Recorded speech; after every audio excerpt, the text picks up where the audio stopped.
One second. Please do. Okay, go ahead. Go ahead. I was born 62 years ago in Israel. I hardly went to school. I was homeschooled by my father. I don't have any, I'm not a graduate of any high school or any university. But at the same time, I did some things in the education and business world. So I was a very non-talented person. Like everything that I tried in my life, I showed that I'm the opposite of what you call talent. But I had a huge love to learn, to study, to learn. So I read like 17,000 books until I was 18 years old. Wow. I mean, studying them. Then I went to the Israeli army, of course, because I was born in Israel. You have to go to the army. I never killed anyone. And after the army, I started to teach music for young children because my father was a music teacher. So I used his brand name. And soon, within 1 year, I had 60 students, young children that I was teaching the music. They really loved it, every moment of it. 3 years later, I read an article, an article in some magazine that mathematics and music is one language. And I wanted to find the books that prove it. And I found books that were written in 1920s in Russia by a mathematician about the relationship between mathematics and music. So I ordered the books, you know, in the time when there was no Amazon and no FedEx, nothing. I had to wait like 4 months to get it by ship. And I found some books which are mathematically based only, that can explain music. It was impossible to learn them, so I had to learn them and rewrite a better simplified methodology. And then when I was 27 years old, I was the #1 teacher for jazz music in Israel, charging, I'm telling you, like 40 years ago, $100 per hour. Wow. That was a lot of money. Even today, you don't pay $100 for a music teacher. Sure. And I had a waiting list, and I had 60 students, and basically, in the following 20 years, I raised more than 3,000 professional musicians worldwide. I also built a department in a high school of performing arts in Israel, one of the best schools in the world, and my department won all the prizes ever, that we won in every competition in the world for 7 years. And then I started to conduct, I was almost like 40, so I started to conduct a research, how talent is being developed in human. And that research led me to understand that you're not being born with it. And sometimes by mistake, some parents do the right thing with their kids, and 99% of them do the wrong things. That's why the children are not talented. And then I found myself teaching this in a local university in Israel.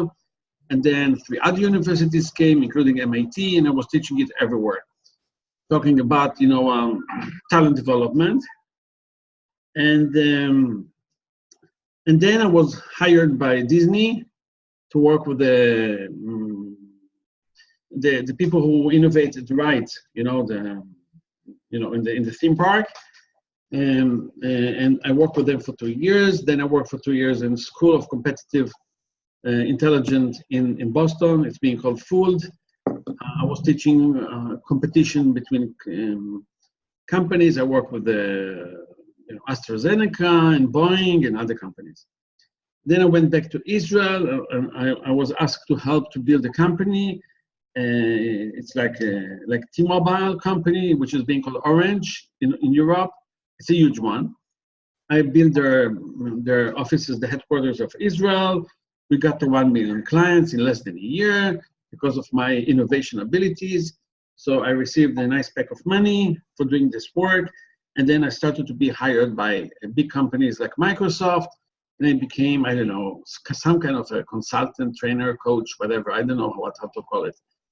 Then for a couple of years, I was doing this with the corporate world, worldwide.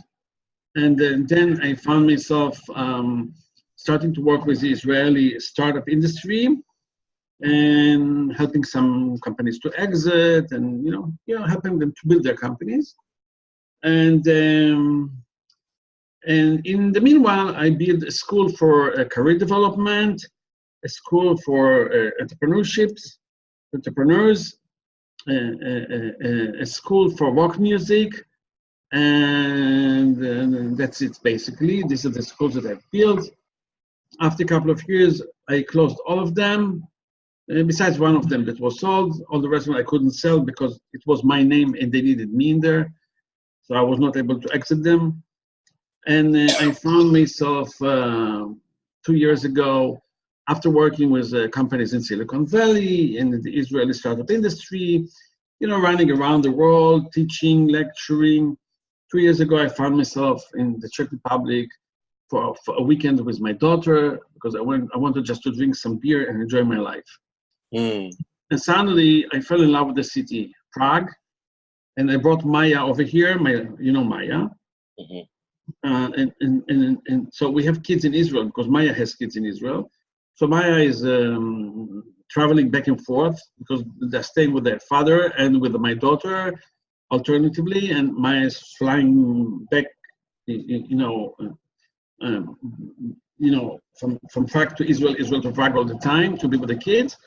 I'm staying most of the time in Prague, and basically I found like a very poor city.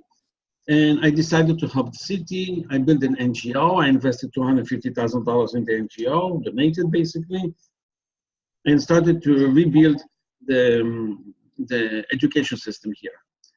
Over time, we had within 3 months, since I started, we had more than 500 kids and 26 teachers.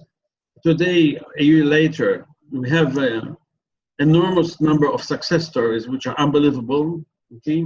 With the results, and now we are growing into 7,000 kids this year and 300 teachers. It's still an NGO. At the same time, doing that, we got a lot of PR, and therefore the government started to be interested in us.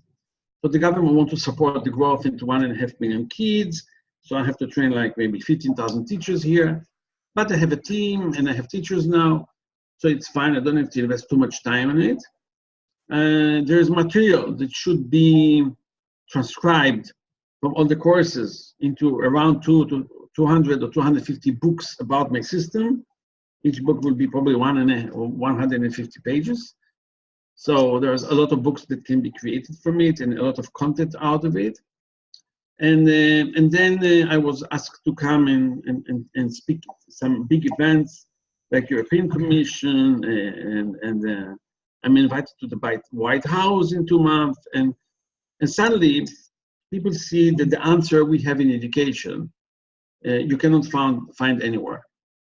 And probably, I can tell you, we have the best system in the world for education today. Probably, I can't tell you because I didn't do a whole marketing analysis around it, but the results are phenomenal and we are growing fast. Other countries are approaching us, including Singapore, and we are going to build a chain of, together with a lot of companies in Singapore and China, a chain for kindergartens. And we started, when we came to Toronto, it was the first time to do this course commercial. Now we're going to open the second course in Toronto. We're invited to other countries to do the same course. And over time, I want to train local people to do it. So this is our story about Stages, organization. I'll tell you a joke. I called it Stages, and I asked Maya, can you buy Stages.com? And Maya came back to me. Maya owns a media company. They build 500 websites per year. So Maya came back to me and she said, well, Stages.com is $70,000. I said, I will not pay for it $70,000. Can you buy Stages something? So she came back with something we could buy for $10, which was Stages.global. And suddenly, Stages.global became global. I love it. We bought it because it was $10, but we're getting noticed to be global. I can send you emails